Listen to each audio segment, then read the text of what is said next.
Before we dive into today's story, if this is your first time watching one of our videos, we'd love for you to hit that subscribe button. Your support means the world to us and helps us bring you even more powerful stories. Stick with us till the very end. And if this story moves you, share your thoughts in the comments and send it to a friend who needs to hear it. Now, let's begin. Amira Dalon stood at the polished oak podium, her palms slick with sweat beneath the flowing sleeves of her deep navy graduation gown. At just 22, she had waited for this moment her whole life, the honor of standing as valedictorian of Verdun College.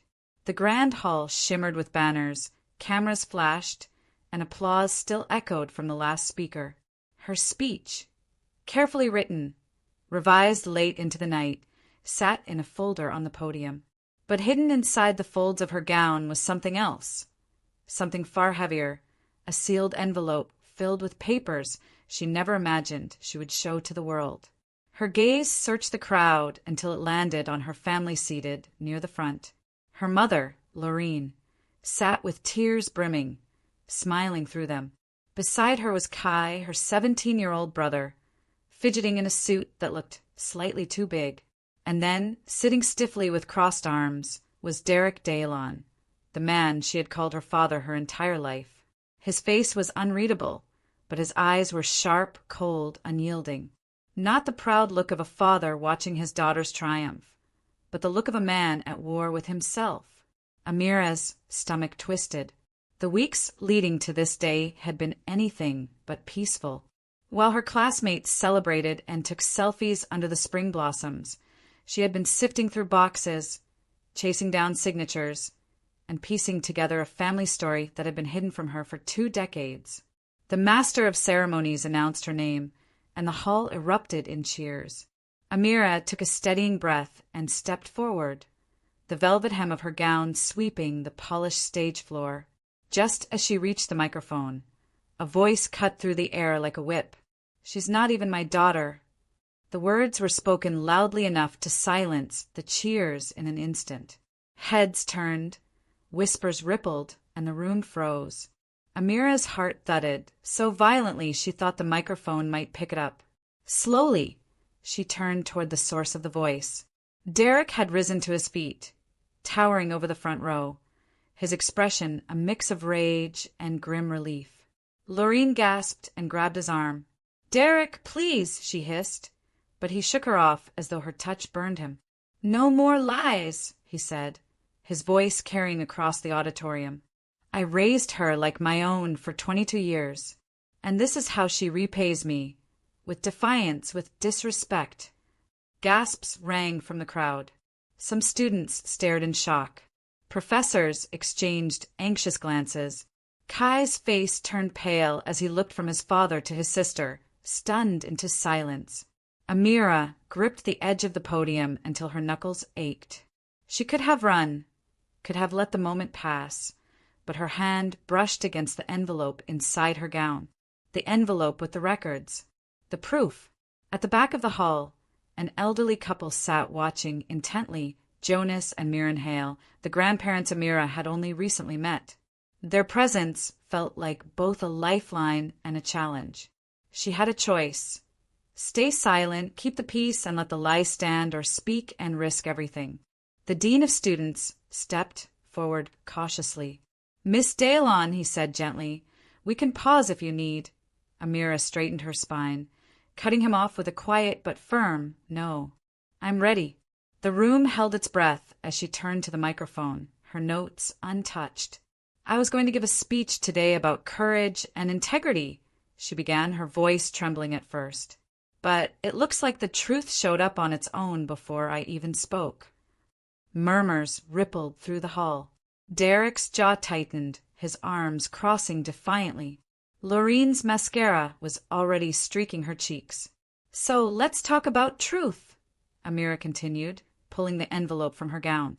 "This isn't just a speech anymore. This is the record of my life, the one that was hidden from me." The room was utterly silent except for the faint buzz of the microphone. She tore the envelope open and drew out a single sheet of paper, holding it high for all to see. "Since I was a child, I've wondered why Derek treated me differently. Why nothing I did ever felt good enough. Why every accomplishment was met with silence or criticism. Science fairs, writing awards, scholarships. None of it seemed to matter. And today he stood up and said I am not his daughter. Biologically, he's right. But here's what he didn't tell you. She unfolded the paper and placed it on the podium. This is a paternity affidavit he signed when I was 3 months old. He has always known I wasn't his by blood. Gasps erupted from the audience. Derek shot to his feet again. I did it for Lorene, he shouted. I did what any man would do. I stepped up when the man she loved left her. Amira's eyes locked on his. And then you punished me for it, she said, her voice like steel. Every single day since. Her words cut through the hall, leaving a ringing silence. Amira drew another document from the envelope. This is my original birth record, she said, her hand steady now. It lists my biological father's name, Liam Hale. My mother was engaged to him before he died in an accident. After that, she married Derek and the lie began. She held up yet another paper. And this is a DNA test I took last year that confirms everything. The audience was so quiet that the sound of a chair creaking in the back row was deafening. Kai stared at her, wide-eyed, barely breathing. But there's more, Amira said, her voice softening. 3 months ago, I sent a hair sample from Kai's brush for testing. I had to know if we were at least half-siblings. She turned toward him gently. Kai, I'm sorry. I didn't want to do it this way. He swallowed hard, his voice barely audible. And Amira nodded slowly. The results showed we're not related by blood at all. Not through our mother, not through Derek. Kai, you were adopted in secret. Your biological mother is Lorene's younger sister, Selma. Gasps and cries filled the hall. Lorene buried her face in her hands. Derek spun toward her. Is that true? He demanded. Lorene's shoulders shook as she lifted her head, tears streaming freely. Yes, she whispered hoarsely, her voice barely carrying across the hall. It's true. Derek stared at her as though she had just struck him. You kept this from me? He thundered, his voice echoing off the walls. You let me think. Lorene stood suddenly, her own anger rising to meet his. You wanted a perfect family, Derek.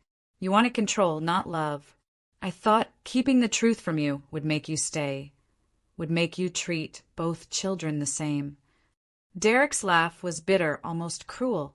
And look what it bought you, a daughter who stands here humiliating us in public. Amira's voice cut through his words like a blade. I am not humiliating you. I am freeing myself. The hall erupted in murmurs. Kai pressed his palms to his forehead, his entire world shifting under his feet. Amira's voice softened as she turned to him. Kai, this doesn't change who you are. You are still the boy I grew up with, still my brother in every way that matters. He looked at her, broken, but nodded once, a single tear running down his cheek. The dean cleared his throat and glanced nervously at the audience, but no one moved. The air felt electric, as though no one dared breathe until they heard what came next. Amira placed the papers neatly on the podium and drew a deep breath. I was going to give a speech today about ambition and achievement, she said quietly. But ambition means nothing if we have to bury the truth to reach it. So instead, I'll speak about what it means to live without hiding. She turned to face the students. Some of you have families who cheer for you no matter what. Others of you know what it's like to feel invisible even while sitting at the same dinner table. I see you. I am you. A hush fell over the hall, so deep it almost felt sacred. Amira's voice grew stronger. The truth isn't easy. It hurts. It rips things apart. But lies rot everything they touch. And today, I refuse to carry a rotting story any longer. When she finished, there was a strange stillness. Then, as though on cue, the entire student body rose to its feet. Applause broke like a wave, rolling through the hall until it became thunderous. Professors stood. Guests stood. Even the dean wiped at his eyes. Derek, red-faced and shaking, turned sharply and stormed out, his shoes striking the floor like gunshots. Lorene sank back into her chair, her face pale and wet with tears. Kai stayed where he was, staring at the stage, lost. Amira stepped back from the podium and let the applause wash over her like a cleansing storm. She did not smile. She did not cry. She simply stood there, steady and unbroken. After the ceremony, the reception hall buzzed with whispers and admiration. Students clustered around Amira, some tearful, some wide-eyed. "You were incredible," one classmate said, clutching her arm. "That was the bravest thing I've ever seen." Another whispered, "You gave me courage. My dad hasn't spoken to me in months, but now I think I can call him." Amira nodded, offering small, quiet smiles, but her heart was still heavy. In the corner, Jonas and Mirren Hale waved her over. "He would have been proud," Jonas said gently. "Liam dreamed of seeing you grow into this woman." Mirren pressed a hand over Amira's. "You've got his heart, my dear." For the first time all day, Amira's face softened, and she hugged them both tightly, breathing in the comfort she had been denied for so long. Later that evening, Amira found Kai standing alone outside near the rose garden, his jacket slung over one shoulder. His expression was distant, almost hollow. She approached slowly. "I didn't want you to find out like this," she said quietly. He turned to face her, his eyes red but dry. "I believe you," he said. I don't know who I am right now." She sat on the low stone bench beside him. "You're still you," she said softly. "And you still have us. Selma is here, if you're ready to meet her." He was silent for a long moment, then nodded. "I think I need to." She reached over and squeezed his hand. "Take your time. You don't have to figure it out all at once." The next afternoon, Amira met her mother at a quiet cafe on the edge of campus. Lorene looked smaller somehow, her makeup bare, her hands wrapped around a cup of tea she hadn't touched. "I don't expect forgiveness," she said softly, not meeting her daughter's eyes. "But I needed to tell you the whole story." Amira nodded once. "Start wherever you can." Lorene inhaled shakily. "Liam and I were engaged. We had plans for a house, a future. Then he was gone in a car accident before he even knew I was pregnant. I was terrified of being alone. Derek offered me a way out, but his condition was that Liam's name would never be spoken again. I convinced myself it was best for you." Her hands trembled. "I told myself Derek would love you, that the past would fade. But instead, I watched him punish you, and I said nothing." Amira's jaw tightened. "You erased my father to protect a lie." Lorene's eyes filled. I was scared, and later ashamed. There was a long silence between them, broken only by the clink of cups from another table. "I needed the truth years ago," Amira said finally, "but I'll take it now." Lorene nodded, her shoulders slumping in relief. "I want to earn a place back in your life," she whispered. "Not demand it, not assume it." Amira considered this for a moment, then nodded. "That's a start." That night, back at her apartment, Amira sat on the edge of her bed holding a small silver compass Jonas had given her, Liam's old hiking compass. Its weight felt strange, heavy but steady. Her phone buzzed with a text from Kai. "I met Selma. She cried the whole time. I believe her." Amira typed back, one step at a time. Months later, autumn swept through Verdun with gold and fire. Amira had started a new job at Greenbridge Consulting, working on renewable energy projects that made her feel closer to the father she never met. Jonas and Mirren visited often, filling her weekends with warmth and stories. Kai moved in with Selma for a while, slowly learning to call her mom. Lorene filed for divorce from Derek, choosing therapy and accountability over silence. The healing was not instant, not perfect, but it was real. One evening, Amira was invited back to Verdun College to speak at an alumni event titled "When Truth Speaks." The crowd was packed, the air electric. She stepped onto the stage, wearing Liam's compass around her neck, and said, "Not every family is built on truth. Mine was built on silence and secrets. But the truth does not ruin families. Lies do." The hall was silent, then erupted in applause. When she walked off stage, she felt lighter than she ever had. She had faced the truth, spoken it aloud, and survived. No, she had grown. And for the first time in her life, she didn't just feel like a survivor. She felt free. After the alumni event, Amira stepped outside into the crisp evening air. The campus lawns glowed under the lamplight, damp from a recent drizzle. She spotted Lorene standing near the fountain, hands clasped nervously, waiting. For a moment, Amira considered walking past, letting the night carry her away. But then she remembered what she had just told the audience. That truth doesn't ruin families, lies do. She walked over slowly. "You came," she said, her tone neither warm nor cold. Lorene nodded. "I didn't want to intrude, but I had to see you speak. You were extraordinary." There was a long pause before Amira spoke again. "You're not forgiven yet," she said simply, "but you're not shut out either." Lorene's lips trembled as she nodded. "That's more than I deserve." Amira slipped her hands into her coat pockets and looked at the fountain's rippling surface. "If you want a second chance, you'll have to fight for it. This time it has to be on my terms." Lorene's face broke into tears, but this time they were quiet tears of acceptance. "Then I will," she said. Winter came quickly that year, coating the city in silver frost. Amira spent weekends hiking with Jonas and Mirren in the low green hills just beyond town, learning to read the compass Liam once used. She often found herself imagining him on those trails, young and full of plans, never knowing that the daughter he dreamed of would one day walk the same paths.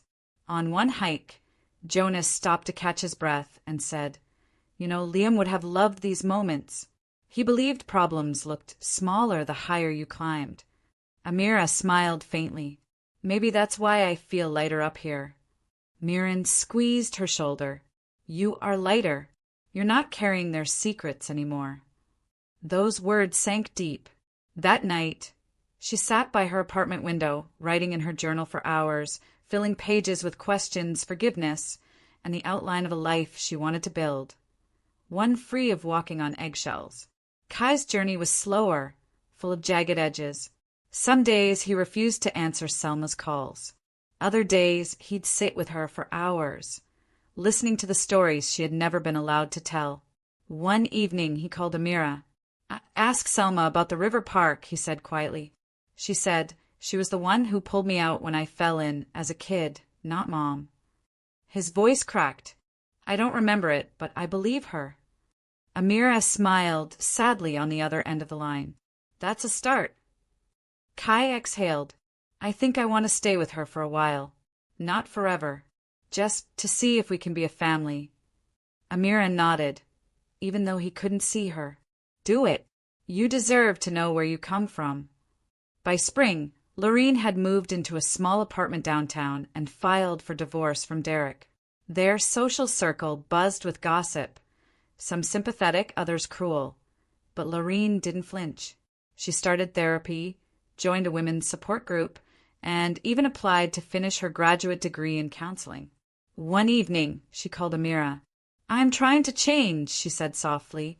"I want to be better, not just for you, but for myself." Amira listened, her chest tight with complicated feelings. "You have a long way to go," she said honestly, "but I can see you're trying." After they hung up, Amira sat in silence, feeling both grief and hope settle over her like two sides of the same coin. 6 months after graduation, Jonas and Mirren hosted a private gathering to honor Liam's memory. His college friends came, old professors, even a few of Amira's classmates who had supported her through the storm. Amira stood near the fireplace wearing Liam's compass and read from one of his old journal entries. "Justice isn't loud. It's persistent. It rises every time truth is buried, and it stands even when no one else will." When she finished, there was silence, followed by warm applause. Jonas pulled her into a hug. "You are your father's daughter," he whispered. Amira felt the truth of it deep in her bones. She looked around at the gathered faces, Kai standing beside Selma, Miran smiling proudly, Lorene seated quietly at the back, and for the first time, she didn't feel like the girl begging to be loved. She felt like a woman who had chosen her place in the world. Life settled into a rhythm. Amira poured herself into her work at Greenbridge, leading a project to bring solar panels to low-income neighborhoods. Her colleagues admired her for her clear-eyed honesty and unshakable calm. One day, a young intern approached her after a meeting. "I read your graduation speech online," she said shyly. "It made me feel like it's okay to speak up about my own family." Amira smiled warmly. "It's not just okay," she said. "It's how you begin again." That night, Amira walked home through the soft evening rain, feeling strangely at peace. She realized she didn't need Derek's approval anymore. She didn't even need closure from him. She had built something better, a truth that no one could take away. The following summer, Amira stood at the edge of a mountain overlooked with Jonas and Miran. The valley spread out below them like a green and golden quilt. The wind tugged at her hair, the sun warmed her shoulders, and for a moment everything was still. She thought of Liam, of Lorene, of the frightened girl she used to be. And then she smiled. "I think I'm finally where I belong," she said softly. Jonas slipped an arm around her shoulders. "You've climbed higher than any of us expected." Mira nodded. "And you're not done climbing." Amira took one last look at the horizon before turning back toward the trail. She didn't have all the answers. She didn't need them. She had truth, and that was enough. Like and subscribe to my channel for more contents like this, and let us know where you are watching from under the comment section.